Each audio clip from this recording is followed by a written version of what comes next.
If you have intentionally chosen a spiritual path, some spiritual way of living, then you would most definitely find yourself in very antagonistic situations at various points in your life, as we must all do. And there is a great and profound reason for this, which I will share with you so that it will help you to go through these difficult situations in a much more effective way. And there is great evidence to this truth in today's world, whereby we can see so many spiritual leaders, gurus, priests, pundits, spiritual teachers who are continually bombarded by bitter words from people.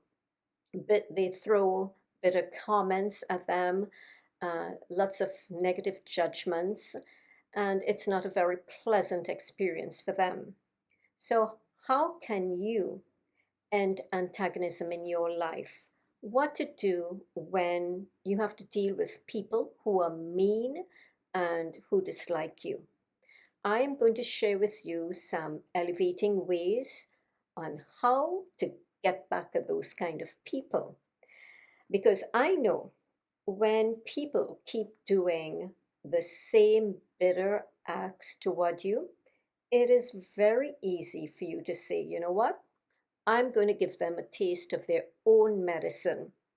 Let them see what it feels like.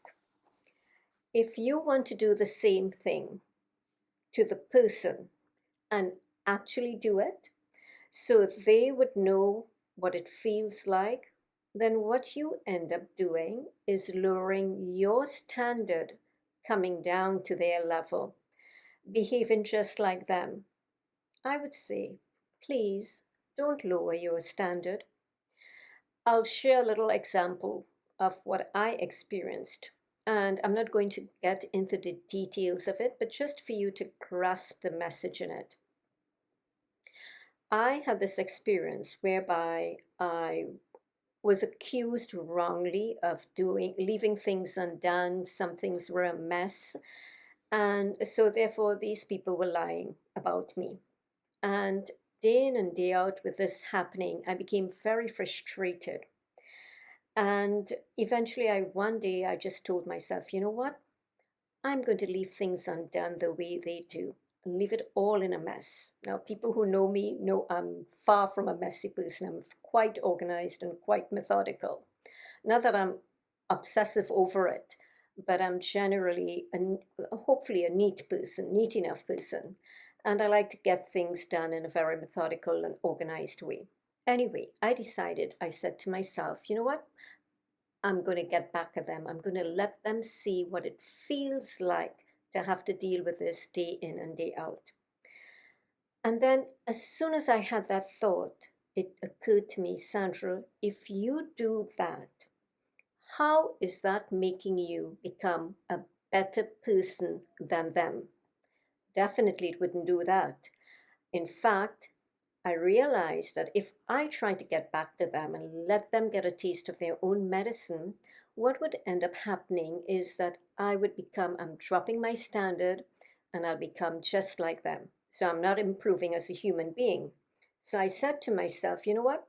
I'll continue being me and do things properly, let them lie or whatever, and let God take care of them. He will be my vindicator. I know the truth, and I'm going to feel okay on my inside myself, knowing I'm doing what I normally do. See, if you think you are punishing others by getting back at them, you are really punishing your own self because one, you're becoming small minded like them. So your mindset now is shrinking and you are dropping your standard in how you approach things. You are becoming just as vindictive and bitter like them because you have this brewing in you. So you do not end up feeling like a good person inside. You are not transforming for the better in a challenging situation. In other words, you're not evolving. So, what you're ending up doing is devolving, and this is the punishment you give to yourself. So, I want you to remember this point. how can you let people make you punish yourself because of their horrible behaviors? These antagonistic people love to push your button. You know, there are some vehicles, all you have to do is push a button and automatically the vehicle starts. And as you press it, the engine gets going. It might even roar. You don't become a button that these mean people can press to make you automatically start up and become bitter and raw and become mean like them. Become aware of yourself so you do not become reactive in such negative ways toward them.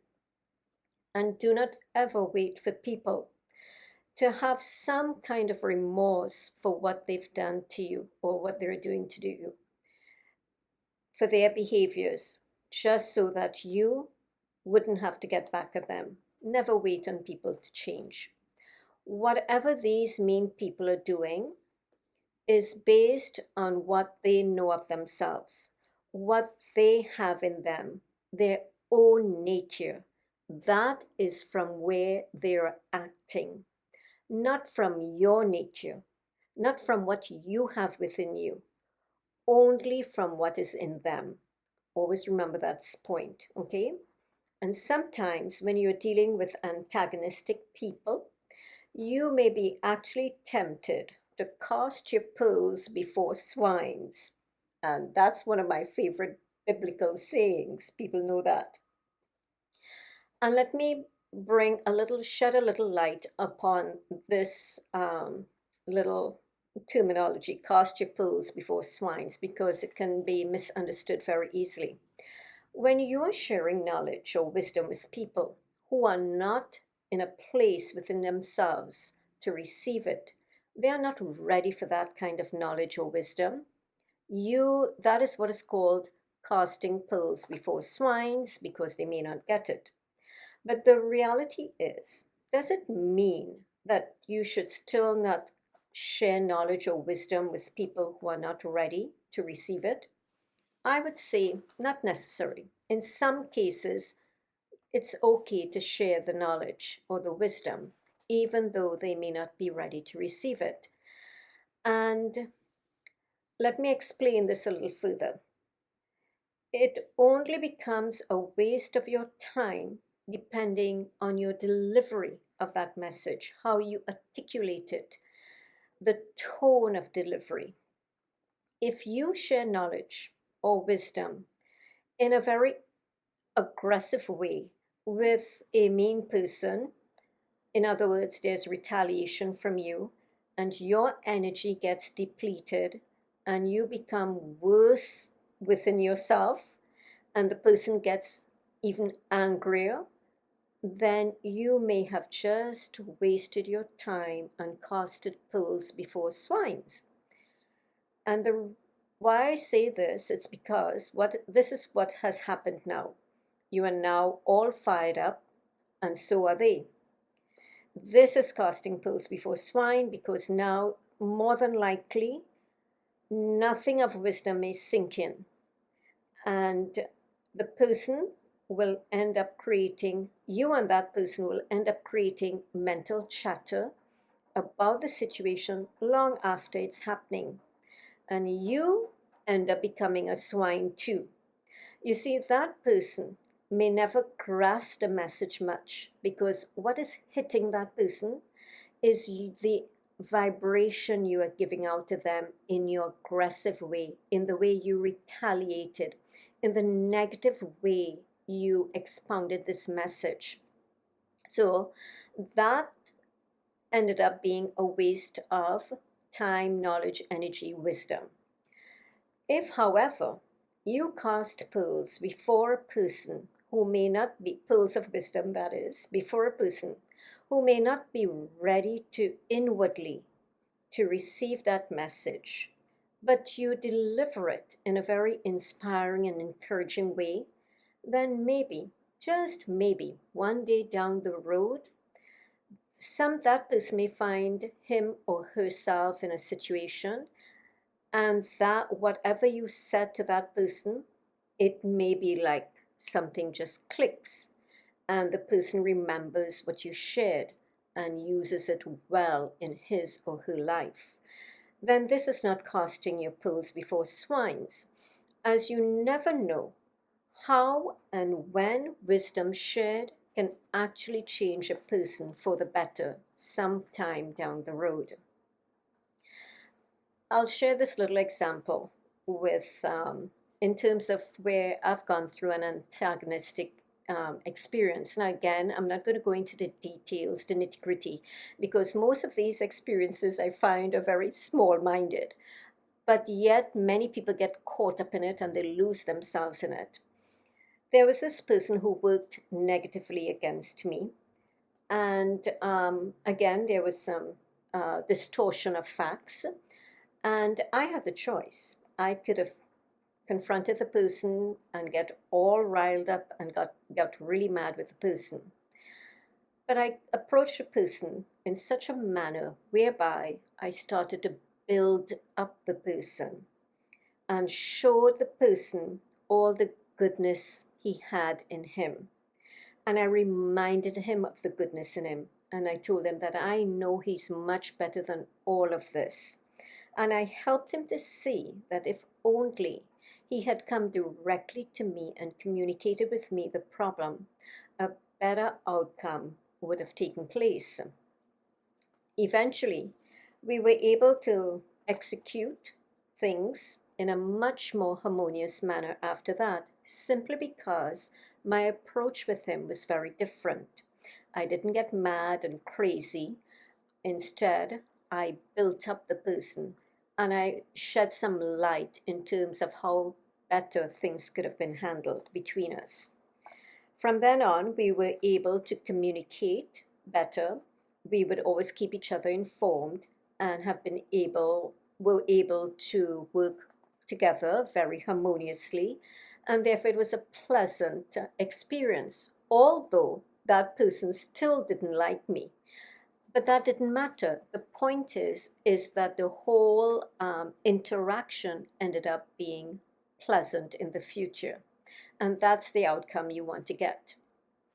I think I got to have many of these unpleasant experiences in life just so that I could have something to share with you all in this platform and in my book here, Insights: A Life Companion. So let me encourage you to pick up order a copy online from Amazon because they're great reminders how to handle life, because many of the topics in this book is really topics that we all struggle with throughout our life. And as Christmas is coming up in the next couple of months, I encourage you to order a copy and give it as a gift. You'd find it a very worthwhile gift to add value to somebody's life in this way. And I just want to give you this little side note on this topic of antagonism. When I found myself in antagonistic situations, I actually questioned myself because I'm always looking to become a better person. And I asked myself in those situations, how come I'm drawing in such horrible situations into my life? According to the law of attraction, I am supposed to be drawing in toward me that which I am. And I would keep saying, but I'm not like that. I'm not like those people. And then some people ended up saying to me, oh, it's all your karma. So then I thought to myself, oh, well, if karma is in play, then I must have been a really horrible person in my past, which did not make me feel good inside at all. It made me even more frustrated. So this is my advice to you on this karma point, because I know karma is a big deal nowadays, and especially in our Western world, as we're learning more and more from the East. Let me give you this piece of advice about karma. Do not allow yourself to get bogged down negatively on something from the past that you're really not sure about, okay? That will just make you more discouraged and get frustrated. Instead, you do not know what's in the past, but what you know for sure is what is happening now. what karma you are creating right now for yourself with others, with these antagonistic and mean people. And the karma is based on how you transform for the better in the situation. That's not about them. If they change, it's up to them. Your karma is how you are handling that situation, how you're learning and growing from it, how you're transforming, how you're maintaining your standards and becoming a better human being, how much stronger you have become, how you've lifted your standards, whether or not you became vindictive like them, whether you've been able to maintain nonviolence within yourself. And it's even though you may have to take action against them. This is not being vindictive. This is called dharma. Dharma is executing your duty, your role, your responsibility in such a way that may not be necessarily a pleasant outcome for the person or the best or what the person would like, but it is the right thing to do with its right action with non-violence within you, non-maliciousness, non-vindictiveness. And this is what we call dharma. So you learned about karma and dharma, what to do today. Now, really and truly, when these antagonistic people are in our lives, they're there really to test us, for us to be able to climb the spiritual ladder successfully. And this is a law of attraction, because the law of attraction is not only that which you will attract towards you is what based on what who or what you are, but also what you need to learn and grow in situations. You will also attract many things that you may fear, just so that you can go beyond fear and these insecurities. I advise, always remember, everybody is different, and everybody is at a different stage of understanding. You may find that some may be above you, great spiritual masters and gurus, teachers. Some may be below you, and some may even be on par with you. And therefore, you will always have to deal with varying types of behaviors and people. So you may not always be able to get out of antagonistic situations forever. The key is how to deal with it. Do not be surprised that the higher you go, the higher you climb that spiritual ladder, the more intense will be the backlash and the antagonism that is directed toward you. In other words, the harder the test or the exam you're going to have to face in this journey of life, in this spiritual life of yours. You know, just like in school, in elementary school, you learned A, B, C, D, the alphabet, and how to count 1, 2, 3. Then you go into high school and you learn applied maths. So it gets a little tougher. You have to learn how to compose an essay. So now you're going to learn the letters you used below to bring this together in a higher way. Likewise, then you move up to university and you learn quantum physics, right? And so it keeps going. You see, in this journey of life, in your spiritual life, you are going to acquire knowledge, such as from this platform, from people like myself. And then what you're going to do, you're going to have to be tested. And your test means taking the knowledge you acquire and applying it in situations.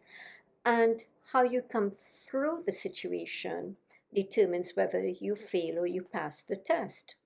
And you pass when you ended up maintaining your standard, maintaining peace within, and staying nonviolent within. See, horrible behaving people is actually your blessing in life when they appear before you. They are being used as instruments by God, by life, in accordance with universal laws of creation for you to pass the test in order to evolve spiritually by not getting lost and entangled with these people and not dropping your standards and becoming like them. Look at what they have to be, how mean and bitter and vindictive and horrible and miserable inside themselves, how unpleasant their inner world have to be. They, when they're like that, they're definitely not enjoying life. And they're like that just so you could learn through them, so that you could climb that spiritual ladder. So look at the sacrifice they're making for you, just for you to evolve. So see these people as a blessing, not as a curse. Pray for them so that they would come to know better and do and be better. And make sure you keep peace in your soul. Now you can go out into the world and have compassion for these antagonistic people, because now you understand that their purpose in your life is for you to become a little more attentive to your state of being while you're dealing with them, for you to become non-violent within yourself, yet skillfully executing any action needed in the situation in accordance with dharma, righteous action. Otherwise, you could create bad karma too. So bear that in mind. They're there so that you do not get stuck at one level, and that you do not fall to a low level of consciousness where you're tangled in bitterness and vindictiveness. You do and behave right, and let God take care of them. Do the rest. Let Him be your vindicator. So, their purpose in your life is for you to transform and evolve to a higher state of consciousness. This is spiritual evolution. And keep this in mind whenever you have to deal with antagonistic, vindictive, mean, horrible people.